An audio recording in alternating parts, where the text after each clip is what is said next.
જય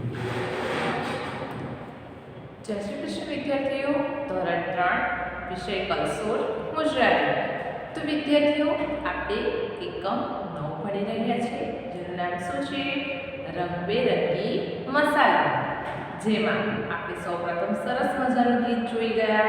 રીંગણું આવ્યું, ટામેટા આવ્યા. ત્યારબાદ આપણે બીજું ગીત જોયું. કયું ગીત? મમ્મી મમ્મી ફોટો પાડો. તેના આધારે આપણે પાઠ્યપુસ્તકમાં કેટલાક ખાલી જગ્યા તેમજ જોડકા પણ જોઈ ગયા. હવે વિદ્યાર્થીઓ, તમને એક સરસ મજાની વાર્તા આપી છે પાઠ્યપુસ્તકમાં. અને એ વાર્તાનું નામ શું છે? કે બધા સ્વાદનું વ્રત. બધા સ્વાદનું વ્રત. તો તમને ખબર છે કે ઘરે તમારી મમ્મી છે, બા છે, પપ્પા, દાદા, ઘણા લોકો ઉપવાસ કરતા હોય છે. ઘણા લોકો કોઈ સોમવાર કરે છે, કોઈ મંગળવાર કરે છે, કોઈ ગુરુવાર કરે.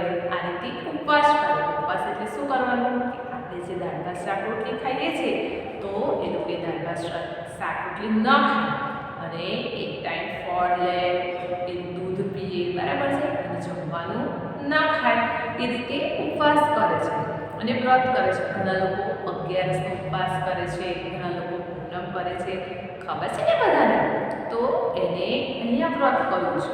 તો એક સરસ મજાની વાર્તા છે કે તમારા જેવી છે એક છોકરી હોય છે, એનું નામ હોય છે સિરીન. તો સિરીન જુએ છે મમ્મીને, બાને, બધાને કે બધા વ્રત કરે છે, તો મારે પણ વ્રત કરવું જોઈએ. બહુ વિચારે છે કે હું કયું વ્રત કરું, હું કયું વ્રત કરું. પછી એ શું કરે છે? તો એ વ્રત કરે છે, પણ કઈ રીતે કરે છે? તો મમ્મીને એમ કહે છે કે મમ્મી, હું વ્રત કરીશ, કાલે મારું ગળ્યું વ્રત છે. તો ગળ્યું વ્રત છે એટલે કઈ રીતે કરે છે? તો દરેક વસ્તુ કેવી ખાવાની? ગળી જ ખાવાની.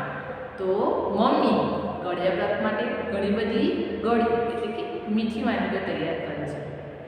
બીજા દિવસ કહે છે કે મારે તીખું વ્રત છે. તો મમ્મી જે તીખા વ્રતમાં ખવાય એવી ઘણી વાનગીઓ તૈયાર કરીને એને આપે છે. હવે બાળકો, તમારે આપણે દાળ ભાત શાક રોટલી હોય, બરાબર છે, એમાં માત્ર ખાલી તીખું જ ખાવાનું હોય. તો શાક છે, દાળ છે, એમાં મસાલા હોય ને એટલે એ તીખી બની શકે. પણ ભાત સાથે ભાત રોટલી એવું ના હોય, માત્ર એકલા મરચાં તીખા ખાવાના હોય, તો તમે ખાઈ શકો? ન ખાઈ શકો ને? તો એવી જ વાત છે. પછી એક દિવસ ખાટું વ્રત કરે છે, તો દરેક વસ્તુ ખાટી જ ખાવાની. હવે ઘરે બધા ના પાડી છે કે શ્રી, તું આ વ્રત હવે ના કરીશ. હવે તારા 3 વ્રત થઈ ગયા ને, તો તું હવે આ વ્રત કરીશ નહીં. પણ કે છે ના, 4 વ્રત તો કરવા જ પડે. એટલે શું કરે છે? છેલ્લું વ્રત કરે છે એક કડવું. તો મમ્મીની માટે શું કરે છે? તો લીમડાનો રસ એવી કડવી બધી વસ્તુઓ તૈયાર કરે છે. તો સીધી તો રડવા જેવી થઈ જાય છે. બિચારી તીખું ખાય છે ત્યારે રડવા જેવી થઈ જાય છે. કરે શું? હવે શું કરે? મૂંઝાય છે. પછી ઘરે મમ્મી સમજાવે છે કે એવું નથી કે ગળ્યું વ્રત, તીખું વ્રત, કડવું, આ રીતે આપણે બધા જ જે સ્વાદ છે, ગળ્યો, તીખો, મીઠો, તુરો, ખાટો, આ બધા સ્વાદનું એક સાથે આપણે ખાઈ શકીએ. એવું વ્રત પણ કરી શકીએ. તો વિદ્યાર્થીઓ, તમને આ વાર્તામાં સ્વાદ વિશે જણાવ્યું છે કે સ્વાદ એટલે કે આપણે જ્યારે કોઈ પણ વસ્તુ ખાઈએ છીએ તો આપણને ખબર પડે છે ને, બરાબર છે, ગળ્યો, મીઠો, કડવો, તીખો, તુરો, આ સ્વાદ આપણને ખબર પડે છે, બરાબર છે. મરચાં તમને ખવડાવે તો તમને ખબર પડે કે આ તીખો સ્વાદ છે. અહીંયા તમને સ્વાદ વિશેની વાર્તા આપેલી છે. તો જુઓ વિદ્યાર્થીઓ, તમને વાર્તામાં શું કહેવામાં આવ્યું છે એ મેં સમજાવ્યું. હવે આપણે પાઠ્યપુસ્તકમાં તમને આ રીતે સરસ મજાની વાર્તા આપેલી છે. PAN number 142. આ રીતે આપેલી છે વાર્તા છે. તો હવે દરેક વિદ્યાર્થીઓ મારી સાથે પાઠ્યપુસ્તકમાં પાન નંબર 142 કાઢશે. અને હું જે રીતે વાર્તાનું વાંચન કરું એ રીતે તમારે પણ વાર્તાનું વાંચન કરવાનું છે. ચલો વિદ્યાર્થીઓ, આપણે વાર્તા ભણીએ.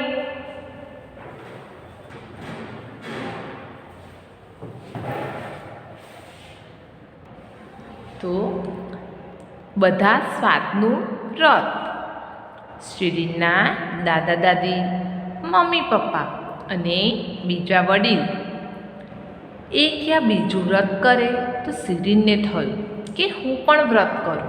તેણે ઘરમાં જાહેર કર્યું કે મારે વ્રત કરવાનું છે. શું કહે છે વિદ્યાર્થીઓ અહીંયા કે એના દાદા શિરીન છે એના દાદા દાદી, મમ્મી પપ્પા અને ઘરમાં બીજા કાકા કાકીને વડીલો હોય ને એ બધા કોઈને કોઈ વ્રત કર્યા કરે. આ રીતે ઉપવાસ કરે, 11 પૂનમ, કોઈ ગુરુવાર કરે, કોઈ સોમવાર કરે, એ રીતે બધા વ્રત કરે છે. એટલે શિરીનને થયું કે તેણે પણ વ્રત કરવું છે. એટલે ઘરમાં જાહેર કર્યું. એટલે જ્યારે બધા બેઠા હોય ત્યારે બધાની સામે કહેવું, એને શું કહેવાય? જાહેર કર્યું કે મારે વ્રત કરવાનું છે.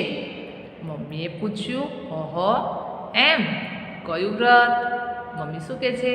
ઓહો એવું, કયું વ્રત કરવાનું છે? તો શિરીને ખૂબ વિચાર કર્યો. તેણે બધા પ્રકારના વ્રત યાદ કરી જોયા. છેવટે તેણે ગોઠવીને કહ્યું કે ગળ્યું વ્રત. શું કહે છે? શિરીને બધા પ્રકારના જે વ્રત થતા હતા એ બધા યાદ કરીને જોયા. પછી એને કહ્યું, શું કહ્યું?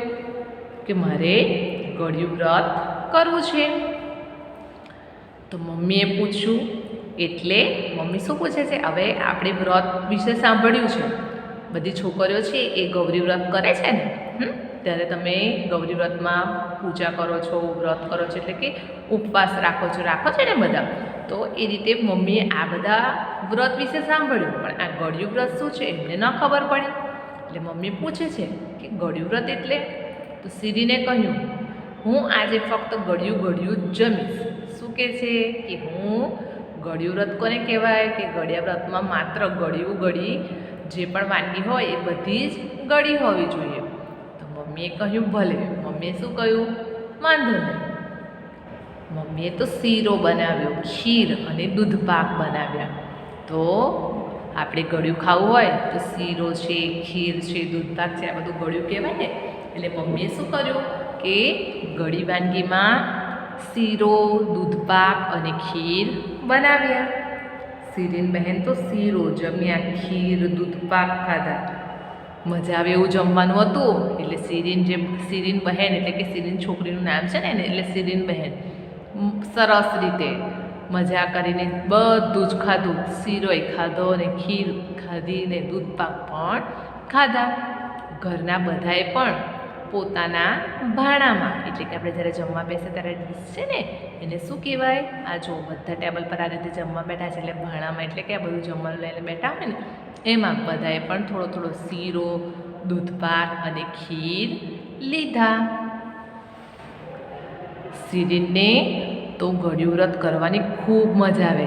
આ રીતે સરસ જમવાનું મળે, શીરો, દૂધપાક અને ખીર, તો મજા જ આવે ને ગળ્યું વ્રત કરવાની. સાચી વાત છે ને વિદ્યાર્થીઓ? શિરીને તો બહુ મજા આવી. પછી તે રાત્રે જ શિરીને જાહેર કર્યું કે કાલે મારે ખાટું વ્રત છે. શું કહે છે? ગળ્યું વ્રત કર્યું. ગળ્યા વ્રત પછી રાતે જ કહે છે કે હવે કાલે મારું ખાટું વ્રત છે. તો મમ્મી થોડા મૂંઝાયા. હવે ફરીથી ગળ્યા વ્રતમાં મમ્મીએ પૂછ્યું હતું કે શિરીન ગળ્યું વ્રત એટલે શું? તો ગળી વાનગી જમે એને ગળ્યું વ્રત કહે. હવે ખાટું છે તો હવે ખાટામાં શું બનાવે મમ્મી? તો પછી મમ્મી થોડા મૂંઝાયા. એટલે મમ્મીને થયું હવે મમ્મીએ ઠીક બીજા દિવસે મમ્મીએ બનાવી કઢી અને 2 દિવસ પહેલાંના દહીંની. મમ્મીએ શું બનાવી? કઢી બનાવી. 2 દિવસ પહેલાંનું દહીં હોય એકદમ ખાટું થઈ ગયું હોય ને એટલે ખાટી કઢી બને. મમ્મી લાવી સંતરા, કાચી કેરી અને લીંબુ. આ બધી જ વસ્તુ ખાટી છે. સંતરા છે, કાચી કેરી છે, લીંબુ છે, આ બધું કેવું છે? ખાટું છે. અને કઢી બનાવી એ પણ ખાટી. તો ખાટા વ્રતમાં આ બધી વાનગીઓ ખવાય ને. પછી શું થયું? તો શિરીન તો કઢી ગટગટાવી ગઈ. ખાટું વ્રત છે એટલે કે ખાટું જ ખવાય. એટલે જે ખાટી કઢી બનાવી છે એ ખાટી કઢી ગટગટાવી ગઈ, એટલે કે પી ગઈ. શિરીન બહુ બધા સંતરા અને કેરીના કટકા ખાધા. હવે સંતરા પણ ખાટા અને કેરીના કટકા પણ ખાતા. તો આપણા દાંત કેવા થઈ જાય વિદ્યાર્થીઓ? ખટાઈ જાય ને આપણે આટલી બધી ખાટી વસ્તુ ખાઈએ તો. એને તો બધા બહુ સંતરા અને કેરીના કટકા ખાધા અને એના દાંત શું થઈ ગયા? ખટાઈ ગયા. પછી શું થયું? ત્યારે મમ્મીને પૂછ્યું કે લીંબુ પર મીઠું મરચું છાંટી તેનો રસ ચટાય. પાછી હજી પૂછે છે દાંત ખટાય છે તો પણ. કે જે લીંબુ છે એના પર મીઠું અને મરચું છાંટીએ અને તેનો રસ ચટાય. તો મમ્મી કહે ખાટા વ્રતમાં તો એમ ન કરાય. શું કહે છે મમ્મી? ખાટી જ વસ્તુ ખવાય તો આ બધું ન કરાય ને. તો સીરીને તો લીંબુ ન ચૂસ્યું. સીરીને શું કર્યું? લીંબુ ન ચૂસ્યું, કારણ કે પેલું મરચું અને મીઠું નાખવાની મમ્મીએ ના પાડી ને, એટલે એણે લીંબુ ન ચૂસ્યું.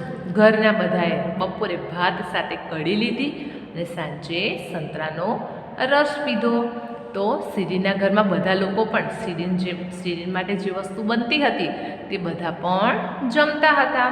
એટલે એની માટે જે કઢી બનાવી હતી તો કઢી સાથે બીજા ભાત બનાવ્યા અને સંતરાનો રસ હતો એ બધાએ પીધો.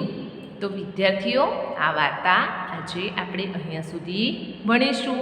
તમારે શું કરવાનું? તમે જ્યાં સુધી આપણે વાર્તા સમજ્યા છે એ વાર્તાનું તમારે વાંચન કરવાનું છે. તો દરેક વિદ્યાર્થીઓ આ વાર્તાનું વાંચન કરશે. જય શ્રી કૃષ્ણ.